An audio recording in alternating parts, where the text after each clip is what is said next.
At 6'6", Logan Gilbert is one of the most imposing players on the mound. The towering ace of the Seattle Mariners has an upper 90s fastball and a blistering slider, and tells us about the connection he has with God whenever he is on the mound. In addition to a baseball mound, Logan Gilbert knows where he stands.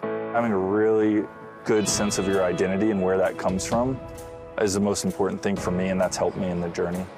The Seattle Mariners all-star right-hander is baseball's most efficient pitcher, minimizing opponents' at-bats per inning, even efficient enough to know himself and know the source of his deep convictions. Tie your profession as a player with who you are as a person and how the two emerge together on that every fifth day of your rotation out there. It can be so competitive and fierce, and in the Bible, you see Old Testament people going to war like Joshua. Do not fear, be strong and courageous. That stuff really resonates with me when I'm out there.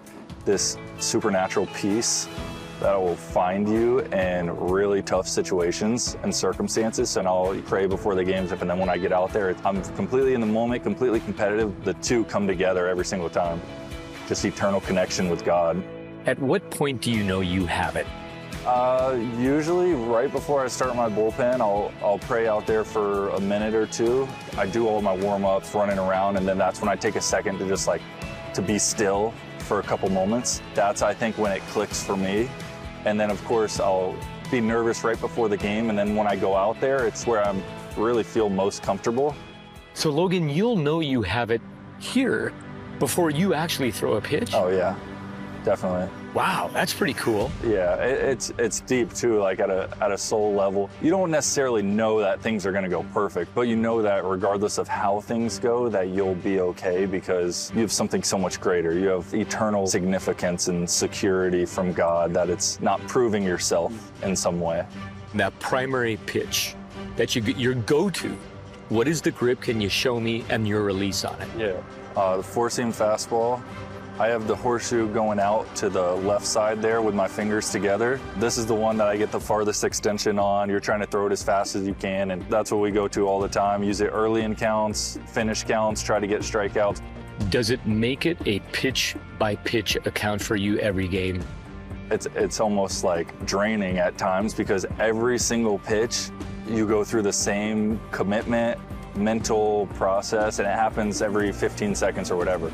But you throw a pitch, execute, learn from it, and then completely forget about it in a way, and go on to the next one, and you do that over and over, completely committed to your process. The slider, sometimes I throw that more than the fastball, actually. So I have kind of a weird grip here. It's a spike grip. I put the thumb up on the side of the ball like that. Showed it to other guys. Not as conventional, but goes straight down. I throw it as hard as I can, and that's what I really like to go to with two strikes. And when you show the other guys, they give you this glazed look like, what? At first, they're like, there's no way. That's really how you throw it. But for some reason, it works for me. That's what I landed on, and I'm going to keep doing it. How do you walk that balance of trying to perfect as you go along in the game every pitch? You are yielding and surrendering to things that you cannot control. Right. It's tough. Trying to be perfect was helped me get here. So I had to learn how to walk that line and how to do it in a healthy, sustainable way. I kind of gave up trying to be perfect, controlling results. I don't really have as much control as I think. I'm so grateful that I can surrender that to somebody that is in control. And there's so much hope in that. All-Star Logan, what's the common denominator for excellence? Really knowing yourself, and then after that, just being yourself genuinely and not trying to be something more than yourself. On the mound as a pitcher, as a person. That's for all of us. Well, everybody, yeah. How freeing is that for you? Oh, yeah. I mean, you hit it on the head right there. There's the freedom that comes with it, because I've been out there pitching games and it could go great, but almost felt like tight, like, oh no, at any second something could go wrong. But if you're being yourself, you have that freedom that comes with it. That freedom is ultimately what you were called to live in. Now you're enjoying the moment. You're enjoying what you were made to do. Unconditional love of a Father, our Creator. Yeah. How does that look to you? There's just so much anxiety, like everybody. Even I at times face it.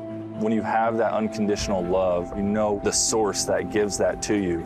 There's just so much peace in that, and nothing I could do could change that. You don't have this mask on. You're not trying to perform in a certain way to hold up a trophy and say, look at me. I'm already known by God who loves me, and that can't be taken away. Have you found by taking that mask off about yourself that your sight line to Him becomes that much clearer too? That's a good way to put it, for sure. I think I've felt that at times. I don't think I've understood it as well as you just said it, honestly, but once you say that, it's like He wants to know the real you, right? Just like we want to know Him as you experience Him. God knows us better than we know ourselves, so it's like, why would we pretend to be anything else? How has your Christ following and this specific profession for you allowed you to be able to walk through all of these uncertainties? For me, and I get caught up in the same traps as everybody else. There's always something bigger and better, and then you're comparing yourselves to people around you, and they have a little bit more. I mean, there's important stuff here, right? But it's like, what is one more, whatever it is, going to relate to eternally being loved by God who made you, who already says you're enough? So Logan, in your game, scouts were looking, searching for you. What do you think people are most searching for now? People, I feel like everyone, whether they know it or not, is searching for that fulfillment and looking for it in different ways, unfortunately not finding it anywhere else. And I've experienced that myself in this game or a ton of other things, but the love of Jesus, being known by Him, knowing Him, when you know the hole in your heart that's meant for Jesus and ultimately you feel that when you know Him, that's the fulfillment that we're made for. Thank you, Tom. You know, Ashley, one thing that Logan seems to personify is he seems really, just from the interview, really comfortable in himself. Mm-hmm. Yeah. Confident in the fact that, I mean, here's a guy pitching, control is so important, right? Every ball, every strike control, a matter of a half an inch.